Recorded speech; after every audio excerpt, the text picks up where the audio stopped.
सो आज है डेट 17 जुलाई। आज हमने लिए हैं 3 ट्रेड, जिसमें समझेंगे कि लॉजिक क्या थी एंड इसमें क्या लॉजिक के साथ हमने ट्रेड किया, ठीक है? एंड इसमें भी अच्छी चीज़ें सीखने मिलेंगी हमें एज़ ऑलवेज़। तो फर्स्ट ट्रेड रहा था जेपीवाई में। जेपीवाई में हमने फर्स्ट ट्रेड इसमें $45 बुक किए थे। इसका मेन लॉजिक था ब्रेकआउट फेलियर।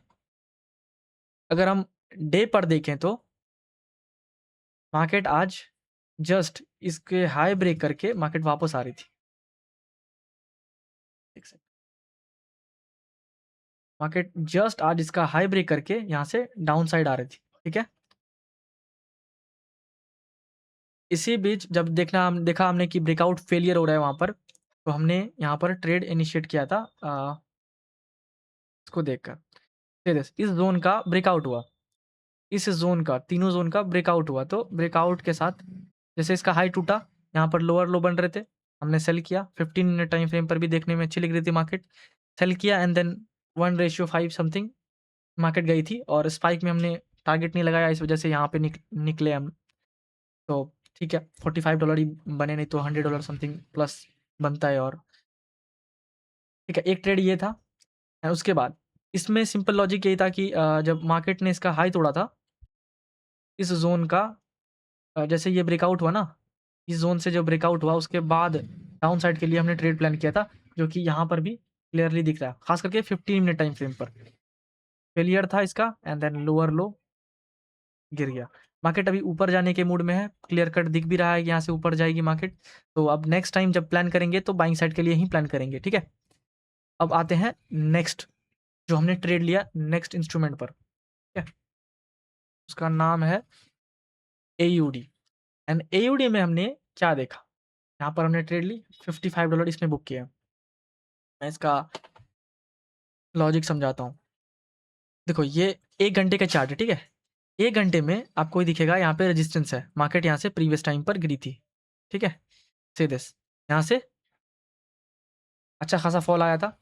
जब यहाँ पर मार्केट टेस्ट की, इसका हाई ब्रेक किया एंड देन मार्केट फिर से ऊपर जाने का ट्राई कर रही थी, लेकिन नहीं जा पाया क्योंकि कंटिन्यूअस मार्केट आ रही है ऊपर, तो वो सस्टेन ही नहीं कर पाएगा, राइट? इस वजह से मार्केट ने 1 घंटे में ब्रेकआउट दिखा के ब्रेक डाउन कर दिया। तो यहाँ पे 4 आवर पे बहुत क्लियर कट दिख रहा था एक रेड कैंडल। रेड कैंडल दिखने के बाद हमें क्या दिखा कि यहाँ पर एक रेड कैंडल दिखने के बाद हमें दिखा कि यहाँ पे एक पिछला स्विंग है। यहाँ पर पिछला स्विंग है।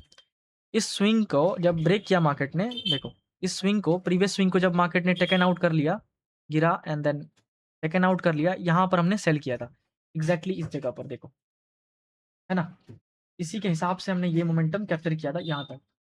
एक्सपेक्टेड रहता है ज़्यादातर मोमेंटम और कंटिन्यू करेगा क्योंकि हम लोग डायरेक्शन के साथ में है एंड ये डायरेक्शन बना था मतलब क्लियर कट ओवरव्यू के कारण। अब हम बताते हैं क्लियर कट ओवरव्यू कैसे यूज़ करना है इसमें, क्योंकि कुछ दिन से हम लोग मार्केट में एक्चुअली स्ट्रगल कर रहे थे। रीज़न क्या है मार्केट में स्ट्रगल करने की, कि हम लोगों ने ओवरव्यू जो मार्केट के साथ अलाइन होना चाहिए वो नहीं कर रहे थे। जैसे मान लो मार्केट यहाँ पर आ चुकी है, तो हमें यहाँ पर और सेल नहीं देखना चाहिए, यहाँ पर सपोर्ट है, ठीक है? सपोज़ करना यहाँ पर सपोर्ट है क्योंकि ये मार्केट यहाँ पे आके होल्ड कर रही है, इसका मतलब क्या है मार्केट यहाँ से कंटिन्यूएशन करेगी, राइट? एंड फिलहाल उसने देखो यहाँ पर करी भी कंटिन्यूएशन, तो वहाँ पे हमें कंटिन्यूएशन पैटर्न ढूँढना चाहिए ना, कि वहाँ पर जो मतलब सेल साइड देखना चाहिए, राइट? यहाँ पे देखो कंटिन्यूएशन पैटर्न अगर ढूँढते हैं तो यहाँ पे पैसा क्यों नहीं बनता?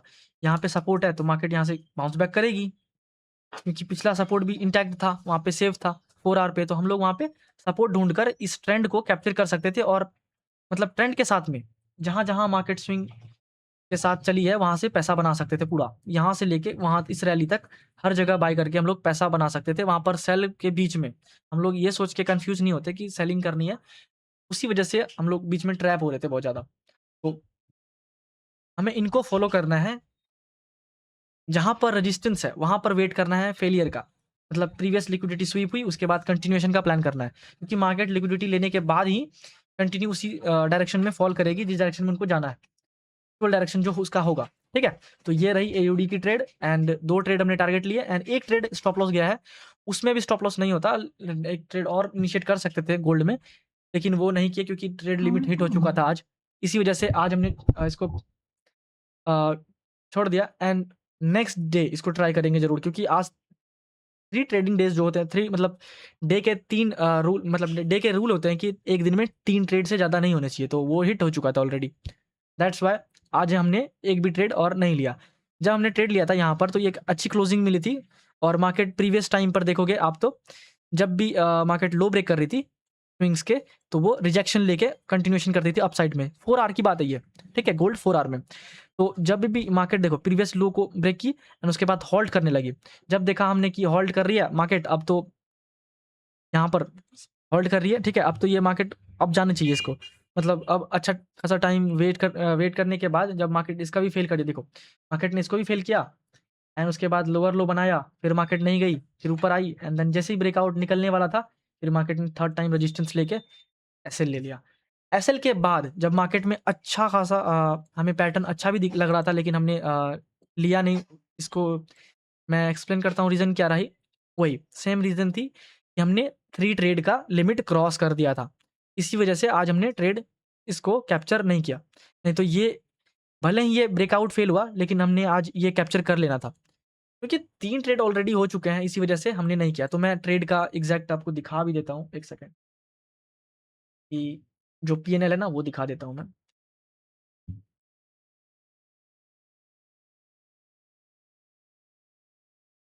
तो ये जो पीएनएल है, मेरा आज का पीएनएल है, ठीक है? यहाँ पे डेट भी देख सकते हो आप, 1 सेकंड। डेट भी देख सकते हो आज, है ना? कितने टाइम है एंड देखो ये रहे गोल्ड के, ये गोल्ड के हैं 3 लॉट, जो तीनों एसएल हुए हैं एंड एक है एयूडी में, एक है जेपीवाई में, ठीक है? देख लो।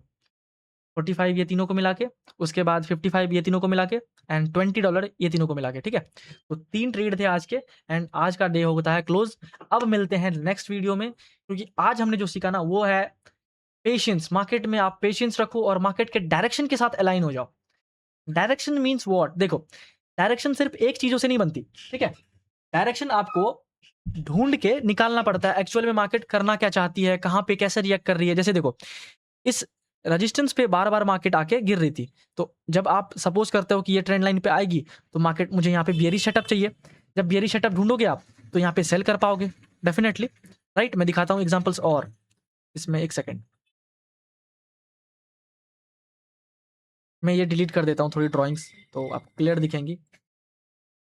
सपोज़ करना यहाँ पर रेजिस्टेंस है ना, ये 4 आवर की। तो 4 आवर का रेजिस्टेंस जैसे टच किया मार्केट ने, तो हमें क्या चाहिए वहाँ पे? Breakout failure. देखो, ये हुआ ना ब्रेकआउट फेलियर।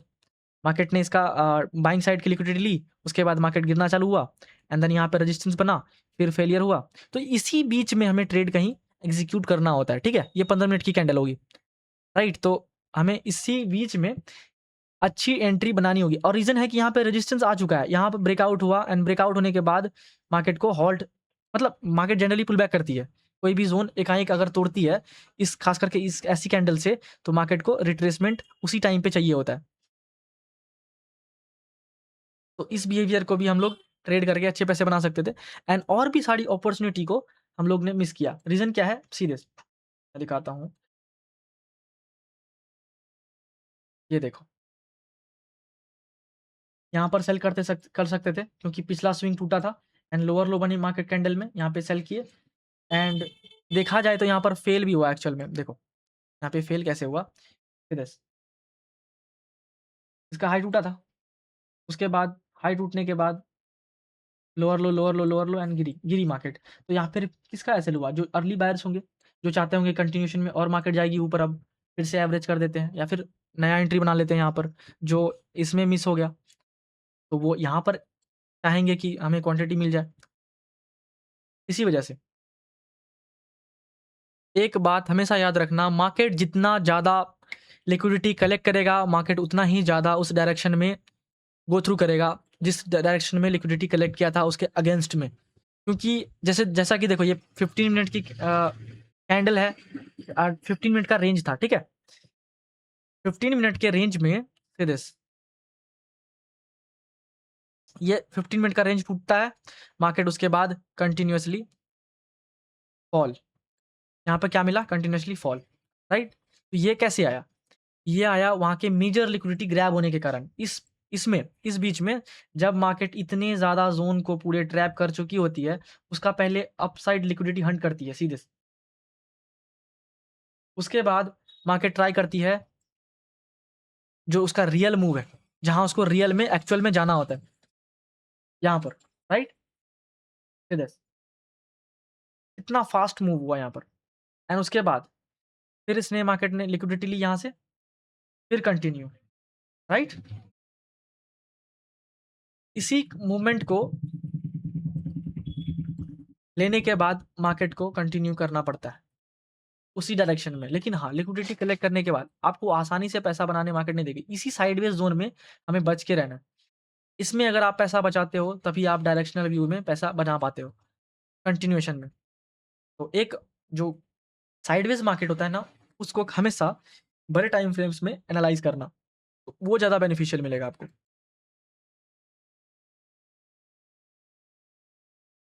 फिर दिस यहाँ से रेजिस्टेंस लिया, मार्केट यहाँ अच्छी क्लोजिंग की, बट 3 डे मतलब 3 ट्रेड का रूल हिट हो गया, इसी वजह से हम लोग आज ट्रेड नहीं किया एग्जीक्यूट एक्स्ट्रा, ठीक है? तो इसी लर्निंग को हम लोग सीखते रहेंगे इसी के साथ-साथ एंड देन इसी के साथ-साथ ग्रो करते रहेंगे। पहले भी जब रेजिस्टेंस टच किया था, दिखाता हूँ मैं, 1 सेकंड।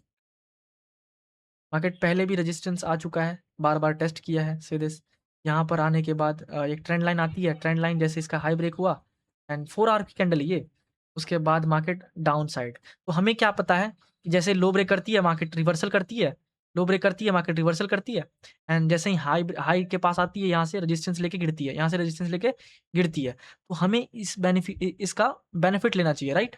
तो ये हो गई बड़े टाइम फ्रेम की बात। जब हम लोग बड़े बड़े टाइम फ्रेम पर देखते हैं तो सीधे बड़े टाइम फ्रेम पर क्या हुआ, ब्रेकआउट फेलियर हुआ एंड मार्केट करेक्शन करती है। उसके बाद हमें हर स्विंग पर मतलब यहाँ पर डायरेक्शनल सेलिंग देखेंगे, लेकिन मार्केट अगर एक रेंज में फँस जाती है, तो आपको वहाँ पे थोड़ा कॉशियस होके सोचना पड़ेगा कि मार्केट आखिर आखिर जाना क्या चाहती है, एक्चुअल क्लोजिंग किधर है मार्केट की और ट्रैप किनको कर रहा है, तो वो ज़रूरी हो जाती है चीज़ें। सीधे यहाँ पे रेजिस्टेंस था, तो आप यहाँ पर क्या देख सकते हो, इस ट्रेंड लाइन को ब्रेक पे देखो, मार्केट ने रेजिस्टेंस हिट किया एंड देन यहाँ पर आप सेल कर सकते थे, राइट? मार्केट यहाँ तक आई, फिर यहाँ पर सपोर्ट था मार्केट ने लिया, ठीक? उसके बाद मार्केट शॉर्ट टर्म में अप आई। तो आप इस शॉर्ट टर्म में बाइंग नहीं ढूँढ सकते हो। इसी चीज़ का इसी चीज़ों से ज़्यादा मिस्टेक होती है, ठीक है? एंड इसी चीज़ों पे हमें कंट्रोल करके रखना चाहिए क्योंकि मार्केट जब अपना मोमेंटम शिफ्ट करती है ना, तो वो हमेशा नोटिसेबल होना चाहिए आपके नज़र में। अगर नोटिस नहीं करोगे आप कि हाँ, मार्केट यहाँ से वहाँ कहाँ तक जाने वाली है, अगर यहीं तक यहाँ तक गई, मार्केट ने हाई तोड़ा उसका एंड सी दिस कितना उसके बाद फॉल हुआ। ये देखो हाई तोड़ा यहाँ पे प्रीवियस स्विंग का हाई तोड़ा एंड उसके बाद मार्केट वोलेटाइल हुई, उसके बाद कंटिन्यूएशन डायरेक्शन पकड़ी। डायरेक्शन पकड़ने के बाद कितना दूर नीचे गई सीधे।